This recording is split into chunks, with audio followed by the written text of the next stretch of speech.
Welcome back, ladies and gentlemen. Yeah, man.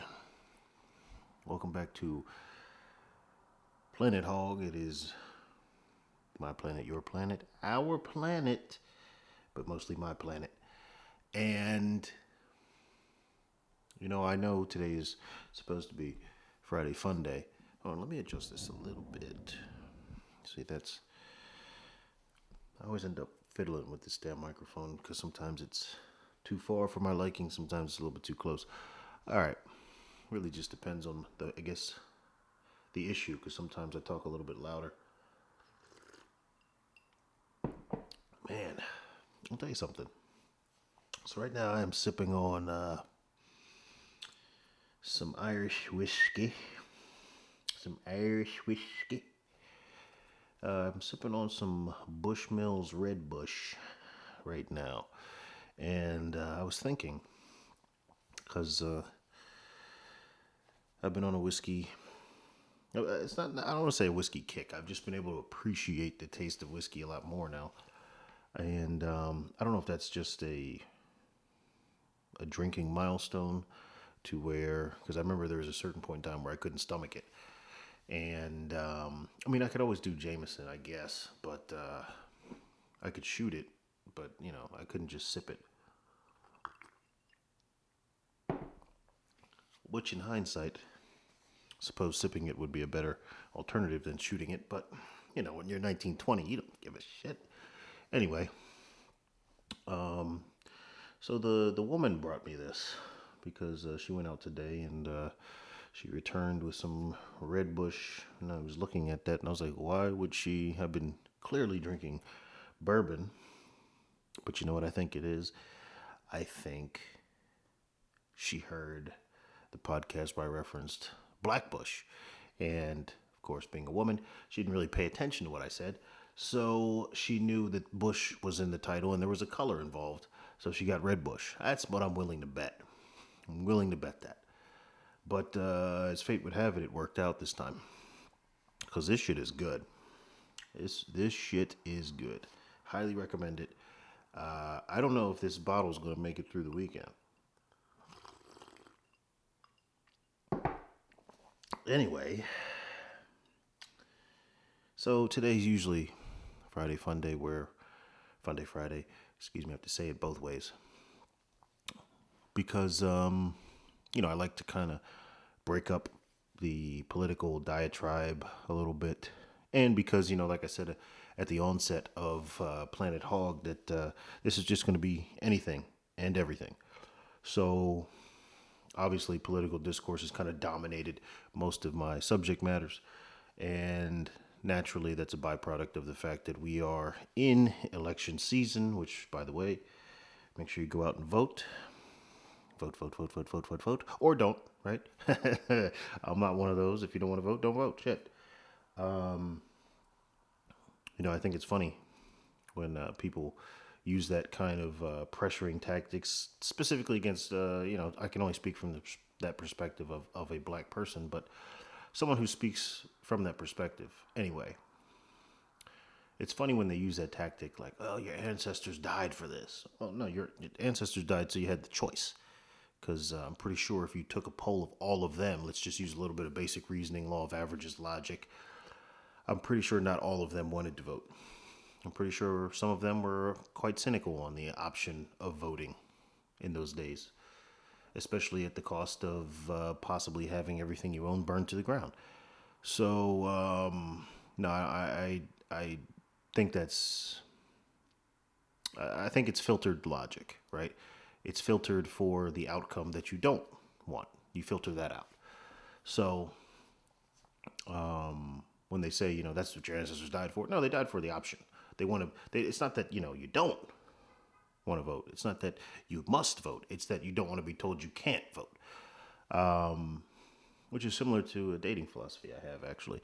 But anyway, that's a completely different issue, and maybe a few more of these. We can get into that maybe at a different time. But yeah, usually you're supposed to be Friday Fun Days, but I'm going to temporarily, as your High Chancellor, I am going to suspend them for the moment because I think there's a little bit more important and pressing things to talk about. Now, today is kind of a hybrid of that. I'm going to be talking about a subject that I do not anticipate doing very many more of these episodes on. I never anticipated doing one episode on this particular person, but the issue is tethered to the political landscape. So, ladies and gentlemen, without further ado, today we are going to be talking about Kim Kardashian. And yeah.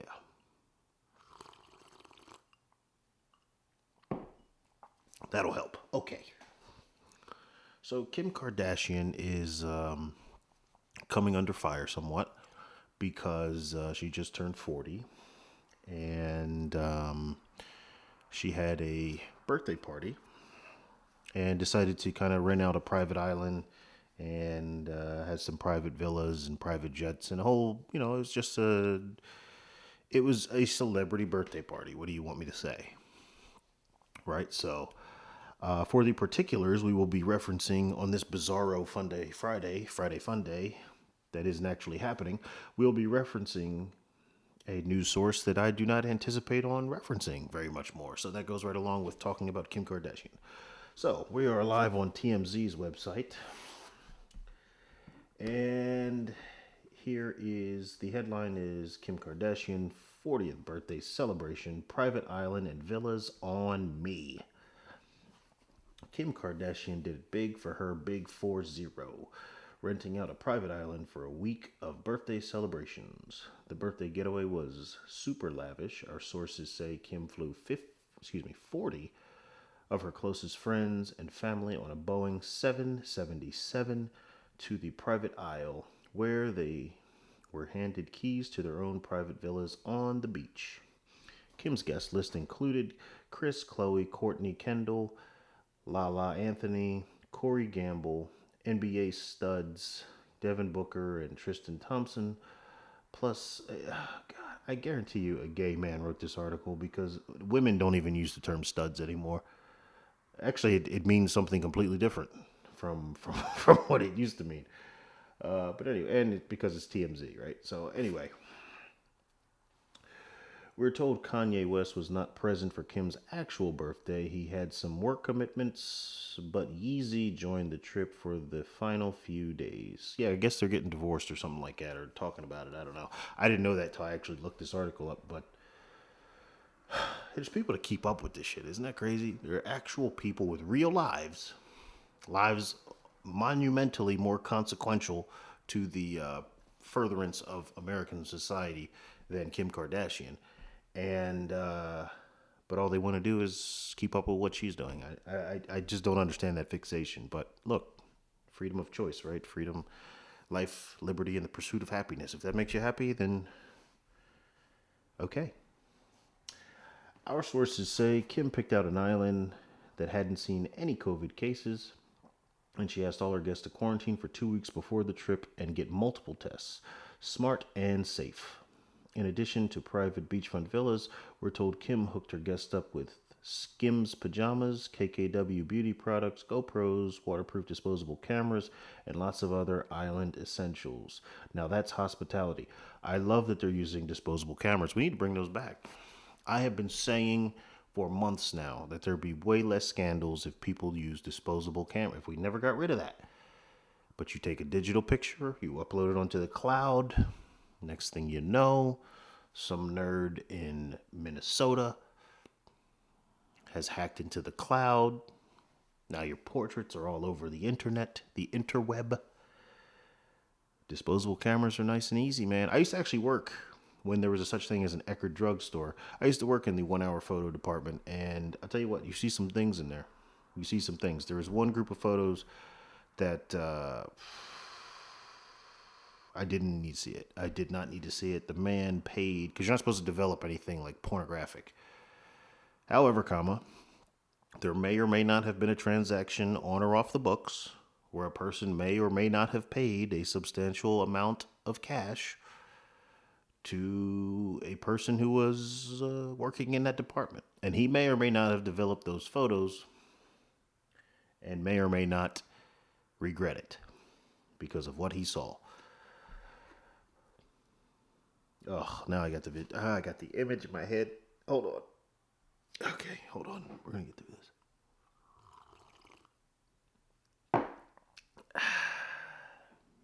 Suffice it to say, not to lead you to the cliff and then not tell you what's over the top. Look, there may or may not have been a photo involving a particular, very well-known, popular, widely consumed brand of Tennessee whiskey, an empty bottle of that brand, and some willing, possibly intoxicated woman's rectum. Anyway, moving forward. God, that's... Oh. All right. Continuing to read here. Our sources say Kim and Co. spent the entire week dancing, whale watching, swimming in lagoons, kayaking, snorkeling, playing volleyball, and enjoying outdoor dinners right on the sand. Like we said, lavish. I never understood the thrill of whale watching. To me, whale watching goes in like there's a cadre of hobbies that are wealthy hobbies, people who are well off. And the reason why I call it wealthy is not because you have to charter this stupid thing and spend an exorbitant amount of money, because I'm sure it's not as expensive as it once was, but because it's boring. It's like at a certain point, there's a tipping point of pleasure. If you live a hedonistic lifestyle, this is just a theory of mine now, I'm ranting, it's Fun Day Friday. But if you live that lifestyle where you don't really, like you can get anything you want, then all the things that are really amusing to all of the regular people won't necessarily be amusing to you. You can buy season tickets for the Cowboys, let's say, if the NFL wasn't on their horse shit. Or you could buy season tickets to watch the Lakers play if the Lakers weren't on their horse shit. But you've already done that. Okay, well, what else would a normal person like to do?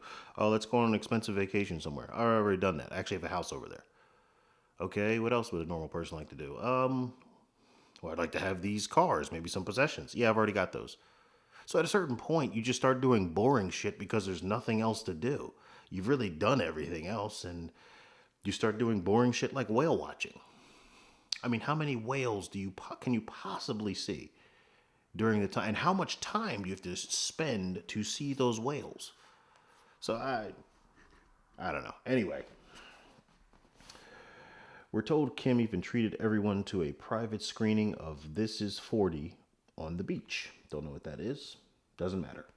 Kim got a sweet surprise herself. Sources say she was treated to an hour-long birthday video tribute featuring her 4 kids, old childhood friends, family members, work associates, and celeb pals like Cher, Jennifer Lopez, John Legend, and Chrissy Teigen. Well, ladies and gentlemen, the reason why I'm bringing this up is not because I'm keeping up with the Kardashians. It's because there's a second article here.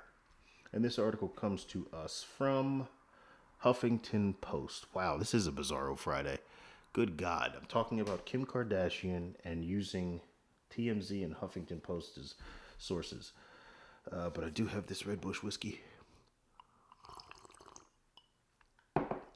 Yeah.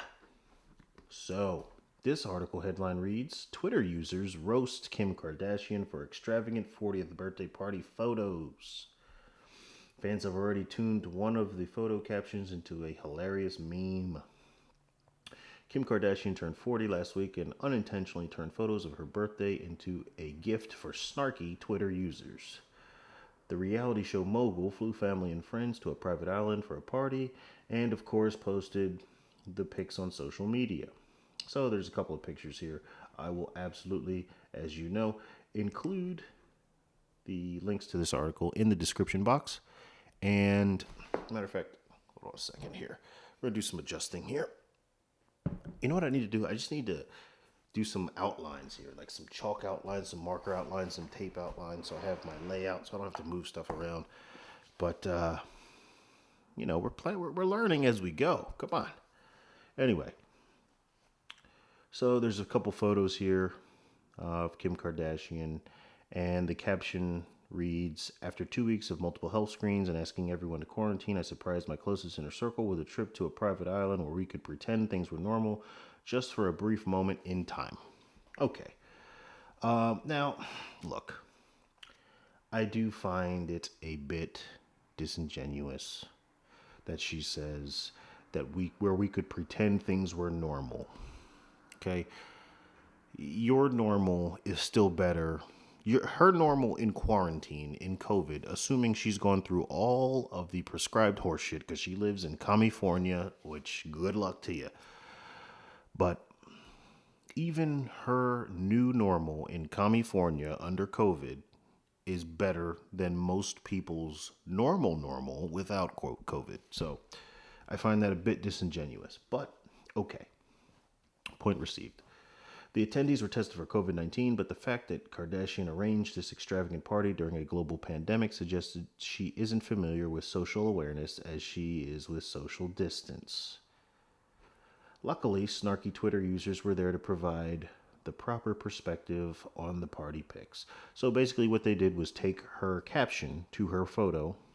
After 2 weeks of multiple health screenings and asking everyone to quarantine, I surprised my closest inner circle with a trip to a private island where you could pretend things were normal just for a brief moment in time.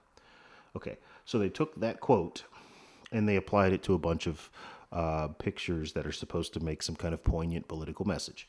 So the first person decided to take a scene from, I'm guessing this is Lost. The next person applied it to a scene from, what is that movie? What is that damn movie? The movie with Tom Hanks. I don't have to look this up. God. What the hell is that movie? I saw it one time and I laughed my ass off when that stupid volleyball floated away from him and he went nuts.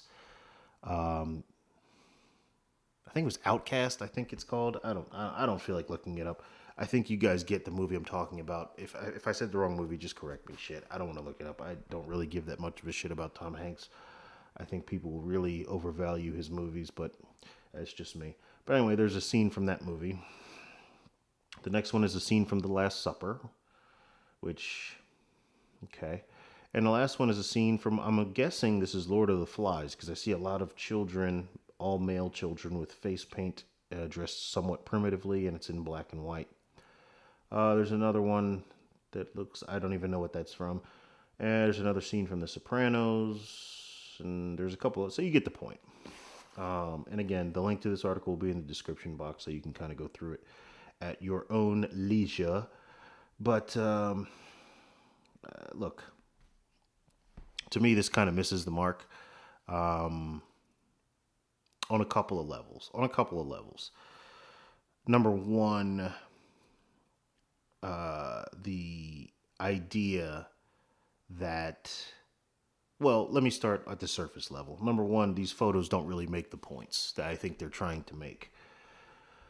And the litmus test would be, right, a person who's unfamiliar with the issue, as I am, seeing your photo should be able to grasp the thesis of the point you're trying to convey. And that is a hard fail. I don't understand what Lost has to do with this. I don't understand what Outcast has to do, or what the fuck is that? Castaway. I know some of you were going nuts, probably screaming that, Castaway, you idiot. All right, I got it. Castaway. Castaway has to do with it. I don't know what The Last Supper has to do with it. The Last Supper is probably the worst example of all of these. Unless Kim Kardashian is going to die for the sins of the world after this party is over. I don't know. We'll see. Let's see. But Lord of the Flies, another one. So this is the problem that leftists have kind of created for themselves. You know, they like to think they're deeper than they really are. And there may be a modicum of truth to that because they do like to live in an emotional and deal from an emotional point of view. However, when you deal from a primarily emotional point of view, making analogies requires a logical grasp that they don't have anymore because they've killed it. They have forsaken that in the name of spinning rhetoric, in the name of stirring emotions, in the name of dealing from that realm. Analogies are logical. Good ones are, anyway.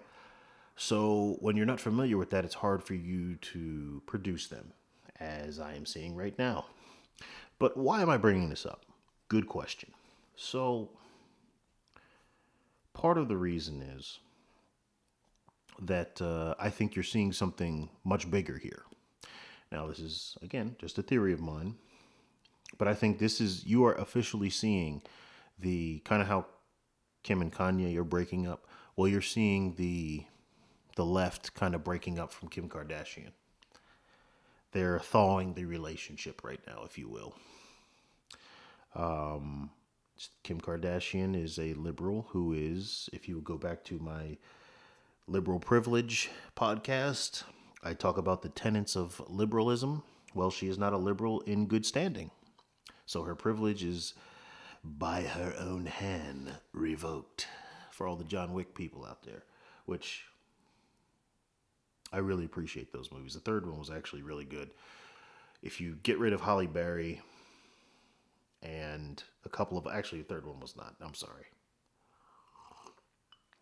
A more accurate way of framing that was I enjoyed aspects of the third one. The shooting scenes were really good. I liked seeing a couple of character arcs that kind of went in directions I didn't think they would. But Halle Berry really does slow that movie down, if not altogether kill it. But anyway, Kim's liberal privilege has been by her own hand, by thine own hand, revoked. And how has she done it? Well, I don't know if you guys are familiar, but Kim Kardashian has really been spearheading the whole getting nonviolent criminal offenders out of jail. And that's a good thing. However, from the perspective of the left, it's being done at the wrong time. Because right now, prisons are emptier than they have been in decades under Donald Trump, the racist, right? So the prisons, which are primarily constituted of what? Blacks and Latinos, the very people Trump is being accused of being racist against. You know, it's kind of inane to keep trying to drive this point home because I think all the people that are going to get it have gotten it. Because I don't need what the laggards, I don't understand what they need to see at this point. But anyway, but the fact that she's being able to do this has afforded Donald Trump the ability to tout the fact that, again, the prisons have been emptiest under him than they have in decades. Well, that's not good. You can't do good things when Donald Trump's in office. That'll offend you. That will affect your liberal standing, right? Because Donald Trump made peace in the Middle East, and we've heard boo about it. It was just a side piece. It was just a side note. Now, if Obama had done it, well, the Democrats would be running victory laps for that for the next 50 years. They would never have to do anything ever again, which is fine because that's very well matched with, their history. Anyway, so that's affecting Kim's standing. Now, let's not forget that Caitlyn Jenner, Kim's father, is a conservative, is a Republican, is a registered Republican. Now, as of me saying that, obviously things are subject to change.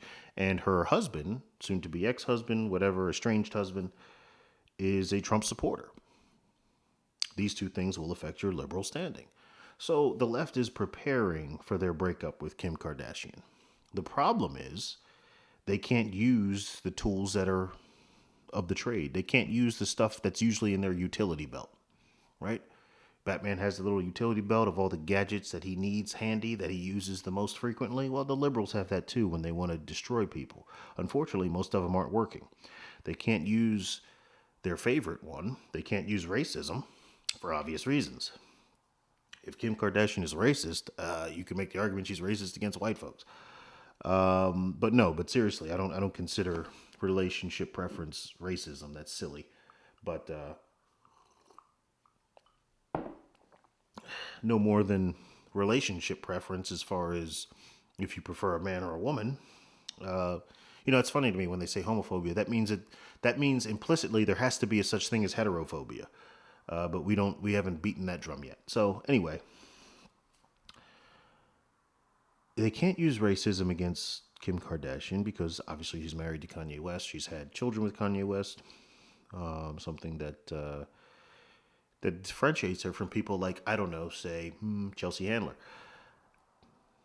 Who was the other guy she did the sex tape with? Was it Ray J? Some other black dude. He was a singer, R&B guy. So obviously they can't use racism on Kim Kardashian. Obviously, right? Her sister was married to Lamar Odom.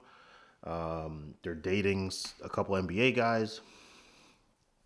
NBA stands for Negro Basketball Association. No, National Basketball Association. So they can't use that, and that hurts them because that's their go-to. That's what they bring everybody down on. Okay, fine. So what do they go to next? Well, normally in these situations, they try to throw a Me Too scandal on this person, or a sexual scandal on this person. But she's a female. Can't do that. Damn it. Because if they did that, then they'd be living in a world of, wait for it, equality. And that's not what they want. So, just like the activist does not actually want their cause to be realized because they'd be out of a job, liberals don't actually want equality and egalitarianism because then they have nothing to bitch about and get people stirred up about. So that one's been skipped over. Well, what's the next one that they would go to? Homophobia. Oops. Didn't I mention her father / I don't know if that relationship has changed in the family, Caitlyn Jenner. Well, can't throw that one on because that would look stupid. So really, they're out of tools. What's the only other tool that they can use from their utility belt, from their go-to scandals? Money, wealth, privilege. And that's what this is. That is exactly what this is. This is the only thing they could get on her. This is the only thing they can use. Because, well, let's just call it what it is. This is socialism masked as philanthropy. This article, these people who were posting these photos saying that she's tone deaf. See, tone deaf is a nice little word, and again, a nice little phrase, I should say. Phrase, it's composed of multiple words. This is a liberal specialty. Creating words, changing the definition of words. That's why I'm very, very... well, people in my immediate circle would tell you that I'm very strict on how words are used. And I correct people all the time for misspellings, wrong word, wrong meaning, because this is an area that I think as a society we've been very lackadaisical, and liberals have kind of seized upon that. So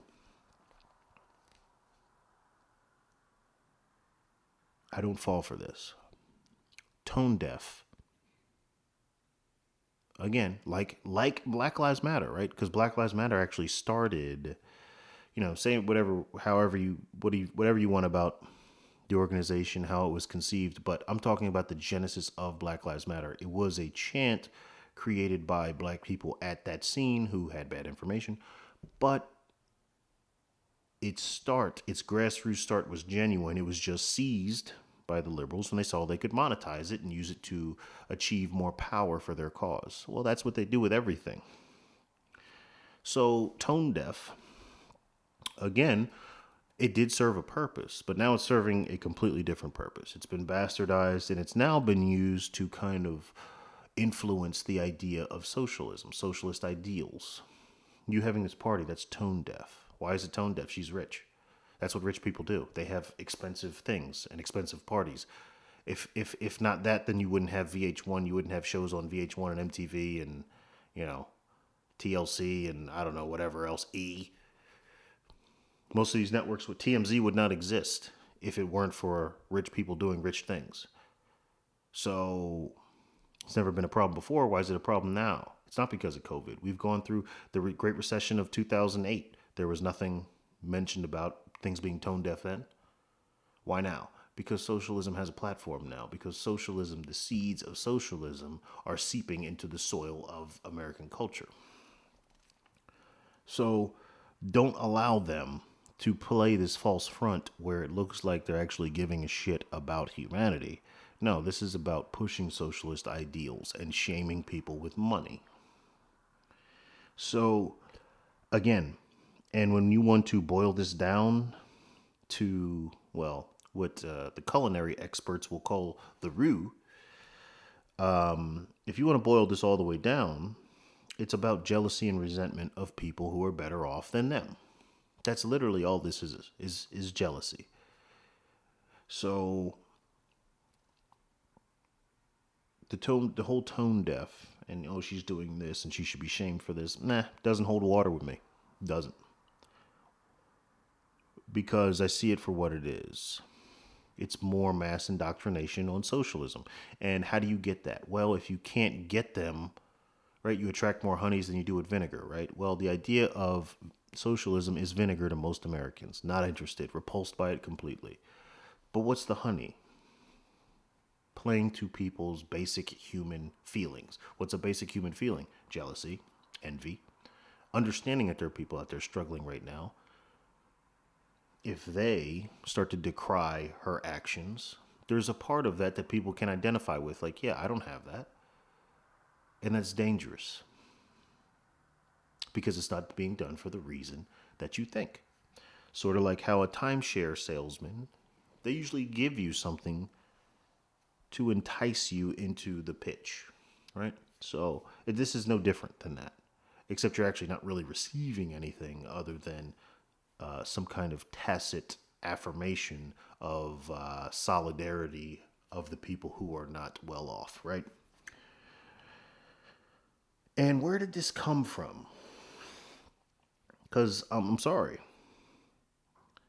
This idea has two main sources, in my opinion, where all this socialism came from. Now, obviously, there was the Democrats trying to give Hillary Clinton a clear path to victory, so they put her up against a pushover and a man named Bernie Sanders, and consequently gave a national platform to an idea that was held by a very, very minute and sparse group of people.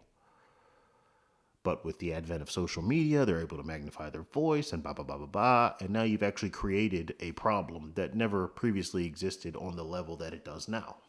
All because you want to give Hillary Clinton the inside track for an election that, oops, she ended up losing anyway. So, but before all of that aside, there are two main things that I see as what kind of tilled the soil for the seeds of socialism.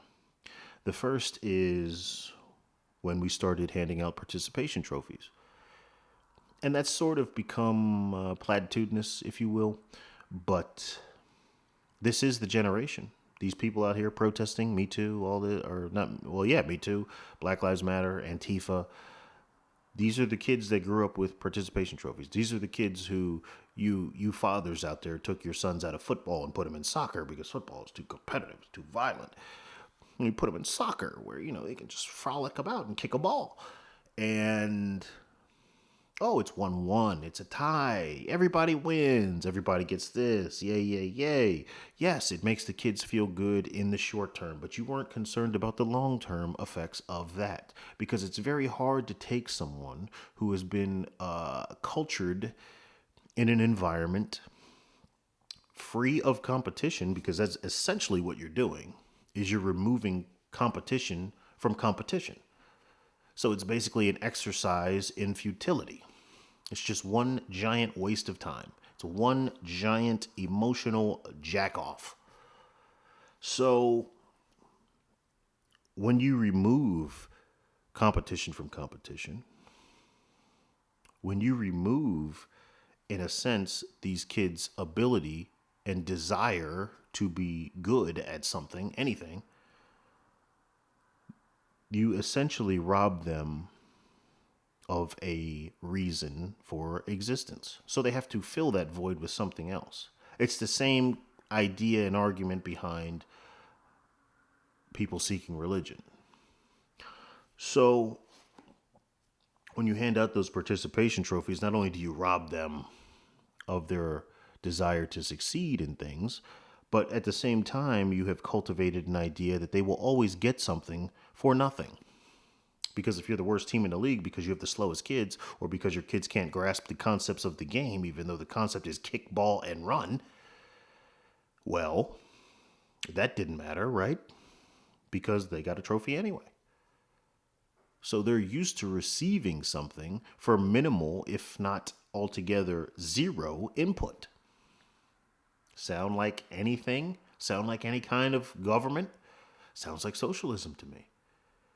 Because socialism, people receive benefits, they receive, and I say benefits, they receive sustenance from the government, regardless of whether they contribute a lot or a little. So that's the first area where we tilled the soil for this. And while the kids were receiving participation trophies, that brings me to point two. We had people parenting parents. How many times did you see a kid who would whine at the grocery store, cry at the grocery store? Because they want candy. Mom won't give them candy. But mom will give them something. Says, if you keep crying, I'm going to whoop your butt.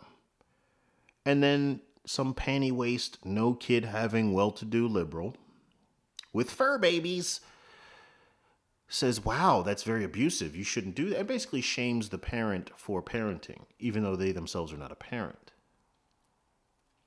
Now, I don't blame the fur baby mom that lives all alone because she's weird. I don't blame her for foisting her opinion upon someone else. I blame the person who's an actual mom for allowing this person to influence them under whatever pretense. Oh, I'll call the police. I'll do this. I'll do that. Things come at a cost. And yes, in the short term, just like the kid who got the participation trophy, they got what they wanted in the short term at the expense of the long term. And you did too.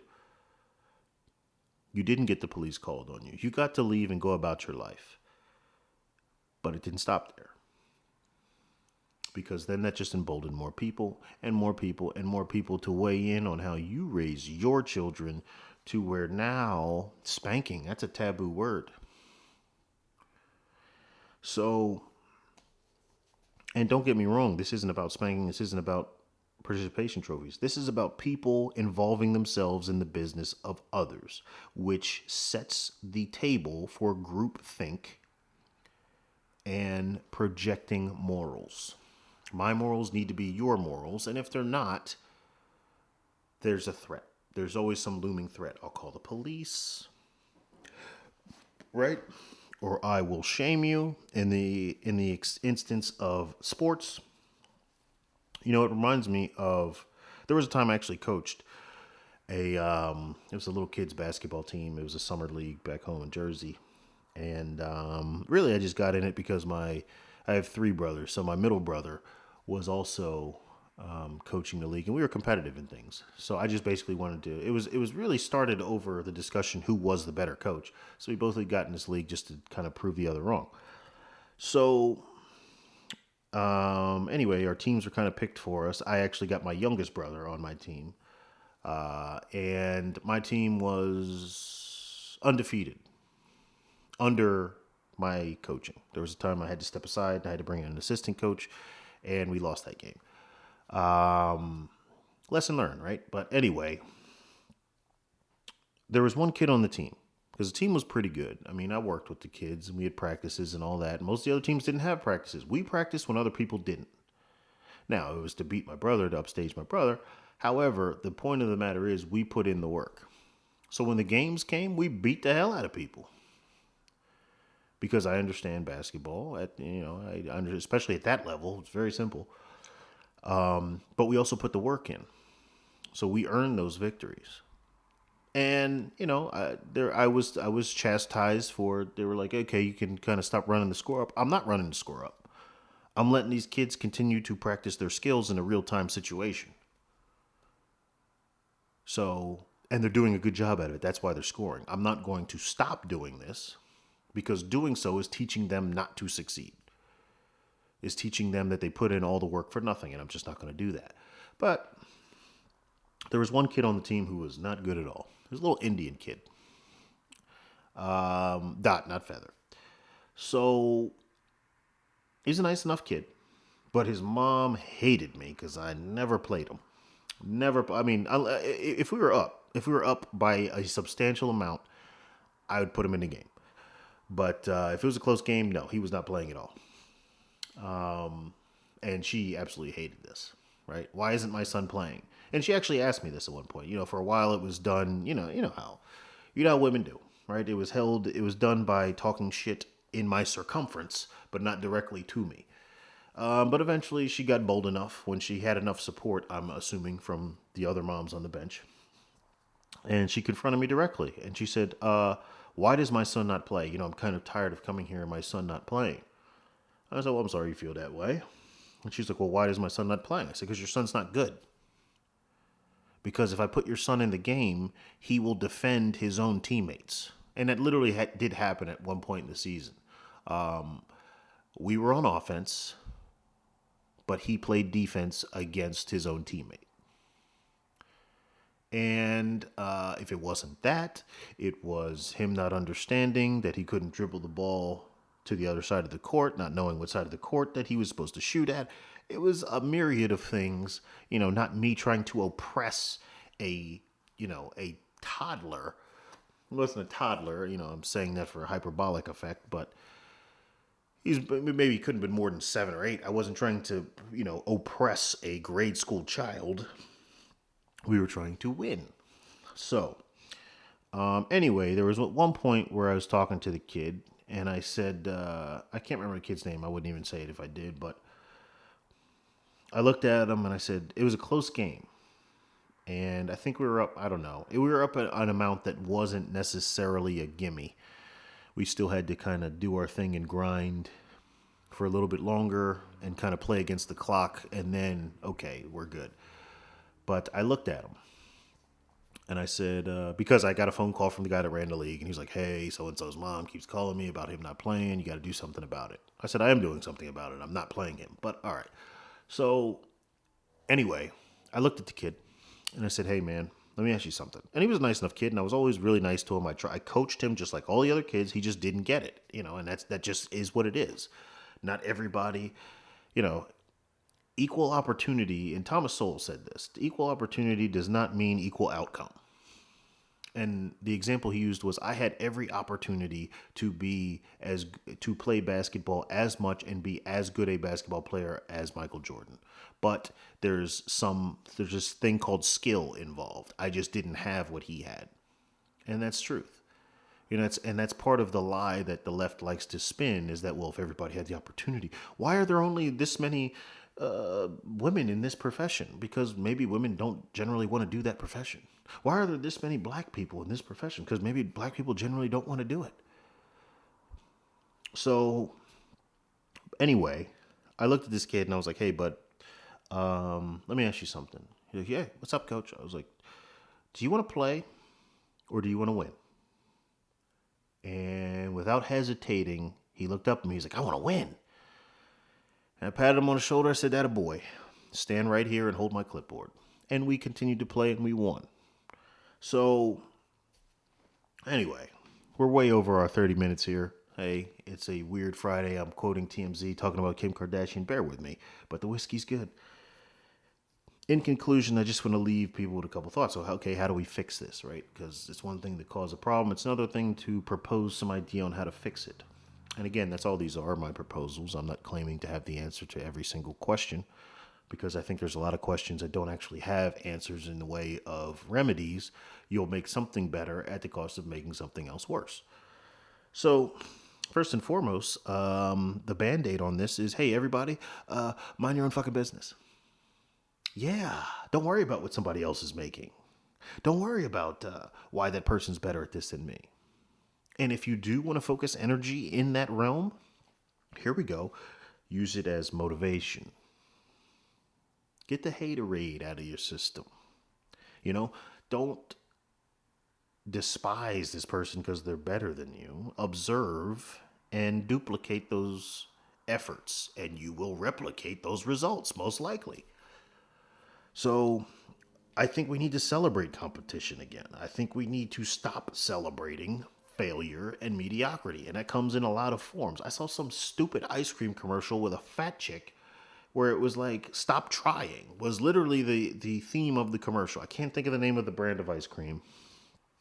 As a matter of fact, I'll find that and I'll throw that in the description box as well. But, and again, nothing wrong with, I'm not saying that, look, if you want to be an overweight person, it's an unhealthy lifestyle, but it's your choice. And I'm speaking to you as someone who is classified as overweight. So, okay. But it doesn't need to be celebrated, right? Like we don't celebrate smokers. We don't, and the only reason we don't is because it's not seen as a liberal virtue, right? They can't make anything off of those people. Now they can make something off of overweight people because they understand there's an insecurity there that they can prey upon. That's the name of their game. But not to digress on that because we're wrapping up here. We're way over time here. We're in overtime. I've gone a little hog wild here. But anyway, we need to stop celebrating failure and mediocrity. We need to call it out for what it is. I'm not saying you need to rub their faces in it, but you do need to make them aware of it. No, you don't get a trophy. Why? Well, your team didn't play that well. Practice this summer and come back next year.